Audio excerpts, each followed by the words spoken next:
السلام عليكم، ازيكم؟ النهارده هنتكلم عن بند مهم جدا وحيوي في تشطيب شقتك، وهو بند الكهرباء. وهقول لك كده على شويه تفاصيل وتركات هتفرق معاك جدا في التشطيب. تابعني الاخر.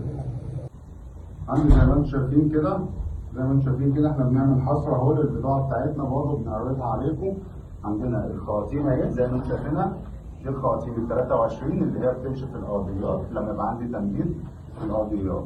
عندي منها الوان، عندي اللون الاحمر ده مخصص للكهرباء، وعندي اللون الازرق والرمادي مخصصين بقى للدش والانترنت. طبعا عشان يبقى في فرق بين لوحه اللو فرونت اللي هي بتاعت الخدمات اللي بنحط فيها النت والدش، واللوحه بتاعت لوحه المفاتيح. عندي المواسير الفلكسبل زي ما انتم شايفينها اهي. المواسير دي بنبدا نمددها في الحائط، لو عندي مسارات هتبقى موجوده جوه الحائط. عندي العلب الماجيك زي ما انتم شايفينها اهو، لازم تتاكدوا برضه من الجوده بتاعت البلاستيك بتاعتها وجوده المسامير اللي بنربط فيها الوش وقت التشطيب. عندي الاسلاك موجوده، احنا يعني نستخدم احسن سلك السويدي، هو متوفر في السوق، هو سلك محترم ومعتمد جدا، وهتركبه في الشقه عندك وهتنساه بصراحه. مش عارف هو هيبقى اعلان ولا لا يعني، بس مش مشكله. عندي السلك ده بيبقى موجود عندي بالاقطار المناسبه طبعا للمكان بتاعي. عندي سلك 1.5 مللي زي ما انتم شايفين كده، 1.5 مللي بنستخدمه للاناره بتاعت السقف لو هركب نجف او هركب اناره. وعندي السلك ال 2 مللي، وعندي سلك 3 مللي. طبعا كل الاسلاك لازم تبقى موجوده معانا بالاقطار المناسبه وحسب احمال وقدرات الاجهزه بتاعت اللي هتبقى موجوده في الشقه. زي ما انتم شايفين كده، احنا عندنا هنا اول حاجه بنركبها في الشقه لوحه المفاتيح. عندي هنا لوحه المفاتيح 24 خط، بما ان مساحه الشقه بتاعتي هتبقى 100 متر اقل، مثلا تبدا من 70 لحد 100 متر، ف 24 خط مناسبين جدا للشقه بتاعتي. وهنبدا نعمل من هنا زي ما انتم شايفين كده تمديدات بتاعت الخراطيم بتاعتنا. هتبقى فيه الخراطيم راكبه من هنا، كل خرطوم هيبقى نازل خليط، كل خرطوم رايح للغرفه بتاعته هيبقى فيه تمديدات الاسلاك بتاعتنا، التجزئه بتاعت الغرفه فيما بعد. بعد كده هنبدا نحط لوحه الكلمات. عندي هتبقى لوحه الكلمات هنا، لوحه اللوبرانت اللي او التيار الخفيف. هتبقى عندي لوحه الكلمات هنا موجوده. لوحه التيار الخفيف دي يعني مفيده جدا في الشقه، برضه بتضم لنا محتويات كتيره زي الدش، زي النت مثلا، زي التليفون. يعني بيدخل عليها سلك الفايبر اللي جاي من بره مثلا، وببدا اخد منه اوزع انترنت للشقه بتاعتي كلها، مثلا اوزع كلمات، احط الراوتر جوه منها مثلا يوزع لي واي فاي للشقه كلها. الدش مثلا بيجي من بره، المسار بتاعه جاي من على الواجهه او جاي من المناور. السلك الرئيسي بيدخل لي جوه لوحه اللوكرانت دي برضه، وابدا اوزع منها كلمات لباقي الشقه كلها لو عندي تلفزيون في اي مكان. عندي المفاتيح زي ما انتم شايفين هنا، بنبدا نحط لوحه المفاتيح بتاعه الاضاءه، التحكم في الاناره بتاع الريسبشن وانا داخل.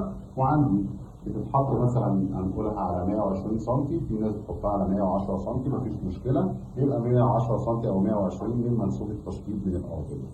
هنيجي هنا ندخل مع بعض هنشوف العلب ايه. زي ما انتم شايفين هو لسه الكهربائي شغال، بيبدا الكهربائي يحط العلب بتاعته زي ما انتم شايفين كده، ويقفل عليها بالمونه الاسمنتيه. واهم حاجه ما يبقاش فيه اي جبس في المونه ديت، في المحتويات بتاعتها هي عباره عن رمل واسمنت بس.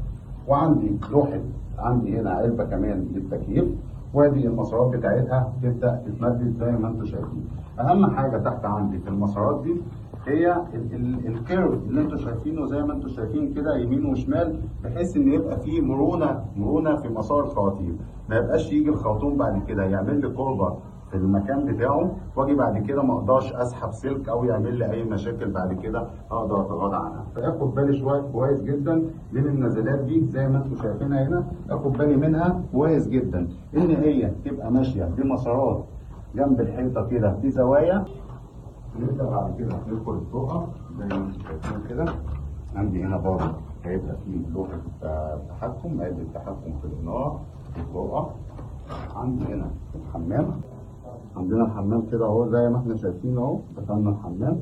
عندي هنا هيبقى فيه علبتين كهرباء هنا للاناره. عندي واحده مثلا فيها اوزع فيها، احط فيها مفتاحين برايز، واحط واحده فيها مفتاحين اناره، اشغل الاناره الرئيسيه عندي في السقف، وعندي هنا هيبقى فيه تمديد، هنا هيبقى فيه عندي خرطوم كهرباء، هنا هيبقى عندي مخرج كهرباء الناحيه دي لان انا عندي حوض حوالي 80 سم.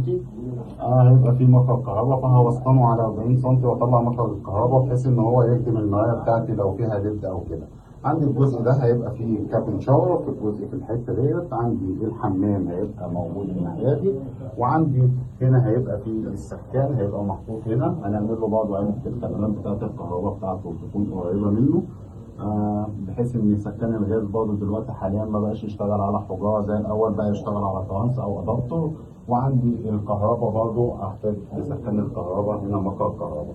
ولو هركب السخان الفوري ما بنعملوش علبه، السخان الفوري ما بنعملوش علبه، بيتعمل له من فوق مخرج السباكه بحوالي 35 سم، بنعمل مخرج كهرباء بخرطوم على الحيطه على طول من غير اي علب ومن غير اي حاجه، لان مخرج سخان الكهرباء بيبقى عايز حته سلك حوالي 60 سم بتتلف على الملف بتاعه من ورا، ما بقاش محتاج علبه. وهنبدا كده زي ما انتم شايفين هنمشي في باقي الشقه. طبعا احنا بنشتغل برضه بناء على تصميم، ان احنا لما بندخل الشقه اول حاجه بنبدا نعملها ان احنا نعمل تصميم داخلي للشقه، بحيث ان احنا نقدر نوزع الخدمات بتاعتنا تبقى نكون مناسبه للعميل ومناسبه للفرش بتاعه. احنا هنا طبعا زي ما انتم شايفين كده قدامكم بدانا نعمل بلان 2 دي للشقه، نحدد فيه اماكن الفرش بتاعتنا. يعني احنا مثلا في الاوضه دي دلوقتي حاليا بدانا ان احنا عاملين سرير الناحيه دي، اصبحت ان انا هبدا اوسع خدمات عندي حوالين السرير. عندي هنا كومود، هبدا اخلي العلب بتاعتي من منسوب التشطيب 70 الى 75 سم. عندي هنا علبه التكييف بتاعتي اللي هتبقى موجوده بعد كده للتكييف اللي هيركب بعد كده. عندي هنا هبدا اوزع للكومود ده الناحيه دي برضه، هبدا اوزع له علبه كهرباء، علبه خدمات اقدر احط فيها مثلا مفتاح كتير يقيد لي النور من هنا واولد فيه، واقدر اجيب النور فيه من هناك او من الناحيه دي. المفتاح الكتير زي ما انتم شايفين هيبقى عندي دولاب هنا الناحيه دي، فانا ممكن استغنى عن الخدمات في الجزء ده. عندي هنا هبدا ان انا ممكن احط شاشه ففي ليها لوحه توزيع او خدمات اهي زي ما انتم شايفينها. طبعا العيله يا جماعه كلها لازم تبقى موزونه وتبقى محطوطه على وش الحيطه. طبعا المفروض ان هي بيبقى ليها اولا ان احنا بنشغل بتاع المحاره يبدا يعمل لنا البؤر بتاعتنا، ومن البؤر هوريكم برضه في الانسيرت كله هنزل لكم حتى صور لو احنا مش ما عرضناش الكلام ده عندنا. هنبدا ان احنا نحط بؤر على الحيطه، ومن البؤر بنشد خيط في الاجناب ونشد منها خيط افقي على الحائط، وبنبدا نخلي العلب على وشها بحيث ان اما نشطب بعد كده المحاره ما يبقاش فيها علبه خارجه زياده عن اللزوم او داخله زياده عن اللزوم.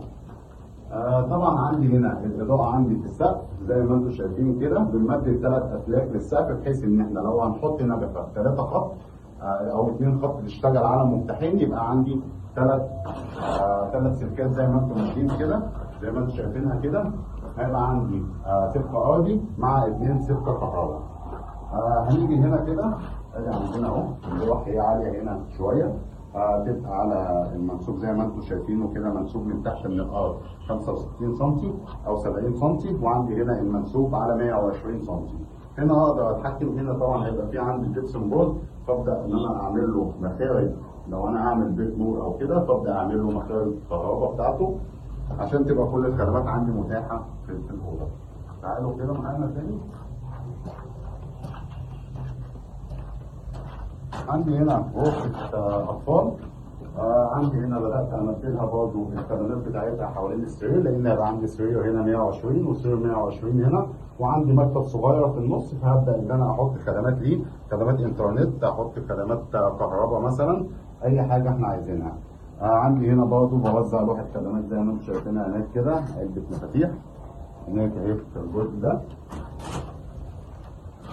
طبعا ان شاء الله الشقه دي هتتفرجوا عليها بعد ما نشطبها كويس، هنصورها لكم وكل المراحل بتاعتها، حتى لو ما شرحناهاش واحنا موجودين هنصور لكم فيديو وهنبدا نعرض عليكم في الانسيرت، كل حاجه هتبقى موجوده من البدايه للنهايه ان شاء الله.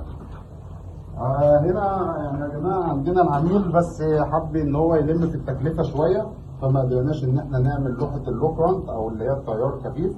لوحه التيار الخفيف دي عباره عن ان هي بيدخلها ثلاث حاجات بتدخل لوحه التيار الخفيف، وهي عباره عن الكهرباء ممكن ندخل معاها الدش وندخل معاها النت او التليفون اللي داخل لوحه اللوحه، وبنبدا يخرج منها توزيع بتاعت الدش. يعني انا بجيب اللوحه الرئيسيه او السلك الرئيسي اللي داخل لي يدخل لي من هنا، ومن خلاله ببدا اوزع بعد كده لباقي الشقه. لكل غرفه مثلا بودي لها سلك الدش، ويبدا تبقى التجميعه بتاعتي كلها هنا موجوده في مكان بسيط يعني بعيد عن العين. وممكن اوزع منها برضه انترنت، واقدر احط فيها الراوتر بتاعي بحيث ان هو ما يبقاش باين. هنكمل كده في الاوضه زي ما انتم شايفين. معلش بس احنا لسه بادئين في الموقع زي ما انتم شايفين، لسه الرش ان شاء الله والكلام دوت هينزل. عندي هنا دي بلكونه زي ما انتم شايفينها، هنا عندي هنا هيبقى في سرير، بدانا ان احنا نوزع حوالين منه برضه خدمات زي ما انتم شايفينها، ونبدا ان احنا نعمل طلعه مثلا لو ان احنا هنحط اضاءه او ابليك او اي حاجه العميل طلبها مننا. عندي منسوب العلبه الواطي هنا زي ما انتم شايفين اهو، احنا واخدين المنسوب بتاع التشطيب بتاعنا تحت. بناخد منسوب العلب الواطيه من 50 ل 60 سم، هنا واخدينها على 60 تمام بالظبط زي ما انت شايف كده اهو. هنا عندي العلب برضه من منسوب التشطيب بتاعي. طبعا يا جماعه احنا عاملين منسوب التشطيب تحت عشان في صناعيه بتتلخبط شويه من حته ان منسوب التشطيب بيبقى على متر يعني، فبنحاول نريح الدنيا شويه على الناس يعني. عندي منسوب العلبه اللي فوق على 120 سم من منسوب التشطيب، والعلبه اللي فوقيها مثلا نمسك فرق ما بينهم حوالي 6 سم 7 سم زي ما انتم شايفين، بحيث لما نيجي نركب الوش والشاسيه في الاخر ما يبقوش راكبين على بعض. ومن هنا بنبدا نمدد كده. انا عندي كده لوحه النار، ابدا امدد ده مثلا طالع بالجبسون بورد. عندي حاجه طالعه للجبسون بورد ان انا هعمل بيت نور هنا 40 سم هيلف معايا، فهبدا ان انا هحتاج اضاءه في الجزء ده. فلازم من دلوقتي ابقى عارف التصميم بتاعي هيبقى ماشي ازاي عشان اقدر اخدم كل حاجه هتبقى موجوده عندي في التصميم.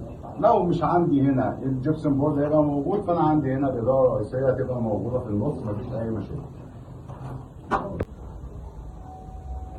طبعا بنوزن العلب زي ما انتم شايفين كده بميزان الميه، لازم البابل دي معايا تبقى في النص، تبقى الميزان متريح كده زي ما انتم شايفين على العلبه من فوق، والبابل معايا في النص. طبعا احنا معانا ميزان ليزر بنوزن بيه افقي وراسي، بس برضه بنستلم بميزان الميه برضه حاجه دقيقه برضه. كده العلبه دي ميزان تمام اوكي.